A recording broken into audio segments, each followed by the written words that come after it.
Assalamu alaikum. Welcome back to Chusky Muski. Hope you all are fine. Today's Chusky Muski's kitchen recipe is mohan thal. Texture आप इसका देख सकते हैं। ये बहुत मज़ेदार बेसन और आटे की मैं आप लोगों को मिठाई बनाना दिखाऊंगी। बहुत झटपट और बहुत ही इजी रेसिपी है और आप इसको फ्यू इंग्रेडिएंट्स में तैयार कर सकते हैं। होप सो की रेसिपी अच्छी लगेगी। वीडियो अच्छी लगे तो लाइक और शेयर ज़रूर कीजिएगा। चलिए स्टार्ट करते हैं हम आज की रेसिपी को। सबसे पहले मैं ले रही हूँ हाफ कप गोंद। इस तरह से ये दिखती है, इजीली अवेलेबल होती है करियाना स्टोर में। इसको हम सबसे पहले करेंगे फ्राई। हल्का सा ऑयल डालकर हम इसको फ्राई कर लेंगे। तो मैंने गोंद को फ्राई कर लिया है, तो ये इस तरह से ये दिख रही है। इसके अलावा मैं अखरोट, बादाम और मूंगफली, इन तीनों चीज़ों को जो है अच्छे तरीके से भून लूँगी।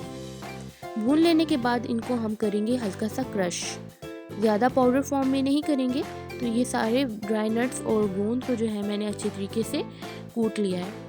उसके बाद मैं ले रही हूँ कढ़ाई में 1 कप के बराबर घी। आप कोई सा भी देसी घी या आम बनास्पति घी यूज़ कर सकते हैं। मेल्ट हो जाने के बाद अब मैं इसमें ऐड कर रही हूँ तकरीबन दो कटोरी मैंने इसमें डाल दिया है आटा और हमने इसको अच्छी तरीके से भून लेना है। भूनने की निशानी ये होगी कि ये अच्छे से ब्राउन कलर में आ जाएगा। तो आपने साथ साथ चम्मच को हिलाते रहना है और इसको अच्छे तरीके से भून लेना है। यहाँ पे आप लोगों की अच्छी खासी मेहनत लगेगी। तो आप देख सकते हैं ये हल्का हल्का सा भून रहा है। साथ में इसके बेसन ऐड नहीं करी क्योंकि बेसन जो है वो जल्दी ब्राउन हो जाता है और आटे को थोड़ा भुनने में ज़्यादा टाइम लगता है। तो आप लोगों ने साथ साथ चम्मच हिलाते रहना है। ये देखिए काफ़ी लिक्विडी सा हो रहा है ये और अच्छे तरीके से ये भून भी रहा है। आपको अच्छी खासी वर्जिश हो जाएगी आपके बाजुओं की जब आप इसको अच्छे तरीके से हिलाएंगे। सो आप देख सकते हैं कलर इसका काफ़ी हद तक चेंज हो रहा है। हम इसको मज़ीद ही इसको हिलाते रहेंगे और आप देख सकते हैं साइडों पर ऑयल भी आ गया है। तो इसका ये मतलब हुआ कि ये अच्छे तरीके से भून चुका है। तो कलर आप देख सकते हैं ये अच्छे तरीके से ब्राउन से कलर में आ गया, यानी ये भून गया है। अब मैं इसके अंदर ऐड करने लगी हूँ बेसन। 1 कटोरी मैंने इसमें बेसन ऐड कर दिया है। और अगर आप लोग आटे के बगैर बनाना चाहते हैं तो आप डायरेक्ट बेसन से भी इस तरह से तैयार कर सकते हैं। और अगर आप बेसन ऐड नहीं करना चाहते, सिर्फ आटे से बनाना चाहते हैं तो आप सिर्फ आटे से भी बना सकते हैं। ये बहुत ही अच्छी दवाई भी हम कह सकते हैं। जिन लोगों के कमर में दर्द होता है वो लोग ये ज़रूर बना के खाएं क्योंकि इसमें हमने गोंद ऐड की है। गोंद जो है वो कमर दर्द के लिए बहुत ही अच्छी है और आप लोग इसको बना के स्टोर भी कर सकते हैं। इसके बाद मैं इसमें ऐड कर रही हूँ 1 कटोरी के बराबर दूध। एक साथ हमने सारा ऐड नहीं कर देना, थोड़ा थोड़ा करके हम इसमें ऐड करेंगे। आधी कटोरी जो है मैंने अभी डाल दी है। इसके बाद अब आधी कटोरी जो है मैं दोबारा से इसमें ऐड कर रही हूँ और आप लोगों ने चम्मच को साथ साथ हिलाते रहना है। जितनी ज़्यादा मेहनत आप करेंगे इसको हिलाने में उतना ही ज़्यादा इसमें टेस्ट जो है वो बढ़ जाएगा। तो आप देख सकते हैं ये इस तरह सा हलवा सा तैयार हो गया है। अब जितने भी ड्राई नट्स थे जो मैंने कूट लिए थे वो सारा कुछ मैं इसके अंदर ऐड कर रही हूँ।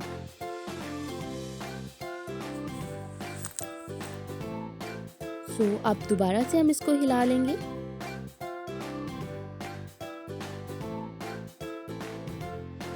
काफ़ी मेहनत का काम है।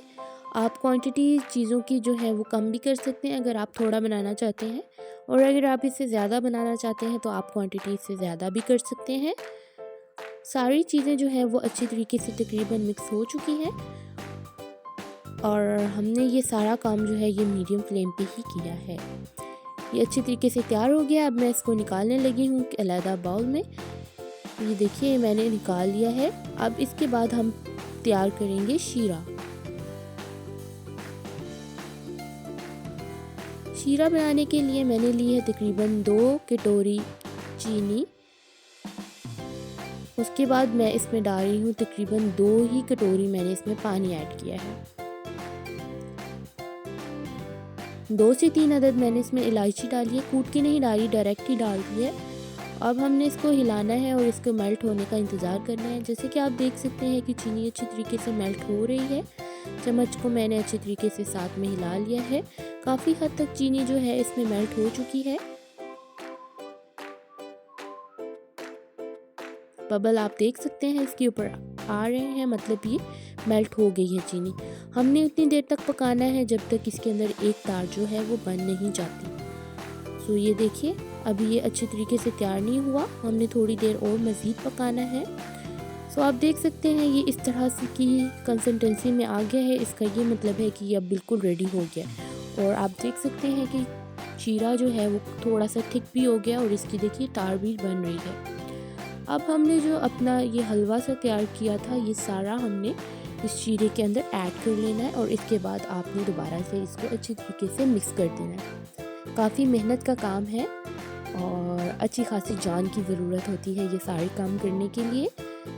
ये बिल्कुल रेडी हो चुका है और अब मैंने इसको निकाल लिया है। एक ट्रे में आप कर लें या बेकिंग ट्रे जो होती है उसमें निकाल लें। उसके बाद मैं कटोरी की मदद से इसको थोड़ा सा प्रेस कर रही हूँ। प्रेस कर लेने के बाद ये दोनों इक्वल हो गया है। इसके बाद मैं इसके ऊपर नारियल का खोपा जो है वो स्प्रिंकल कर रही हूँ। साथ ही मैंने सफ़ेद तिल जो होते हैं वो इसके ऊपर छिड़क दिए हैं। साथ ही मैं इसको डेकोरेट करने के लिए बादाम जो है वो इसके ऊपर सजा रही हूँ। इससे इसका टेस्ट बहुत ही मज़ेदार लगेगा। अब मैं इसको काट रही हूँ। आप अपने हिसाब से इसकी टुकड़ियाँ काट सकते हैं।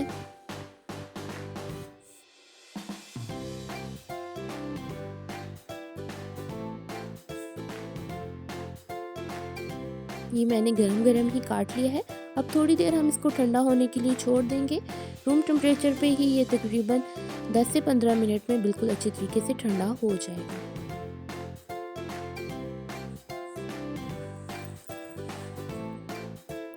तो आप देख सकते हैं ये बहुत मज़ेदार सा ठंडा हो गया है तकरीबन 15 मिनट में ही।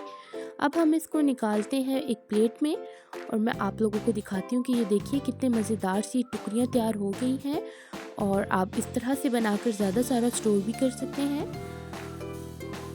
मज़ेदार सी मिठाई जो है ये रेडी है। आप इसको ज़रूर ट्राई कीजिए। उम्मीद है कि रेसिपी आप लोगों को बहुत पसंद आई होगी।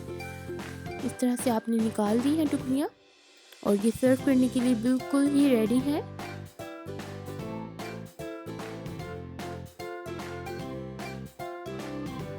अब मैं आपको इसको तोड़ के दिखाती हूँ कि ये कितनी मज़ेदार और बीच में से भी कितनी सॉफ्ट सी तैयार हो गई हैं।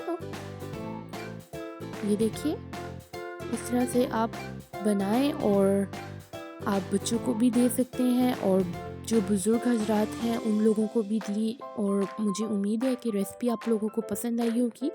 आप मुझे कमेंट करके ज़रूर बताइए। वीडियो अच्छी लगी तो शेयर ज़रूर कीजिए। Thank you so much for watching. दुआओं में याद रखिए। अल्लाह हाफिज़।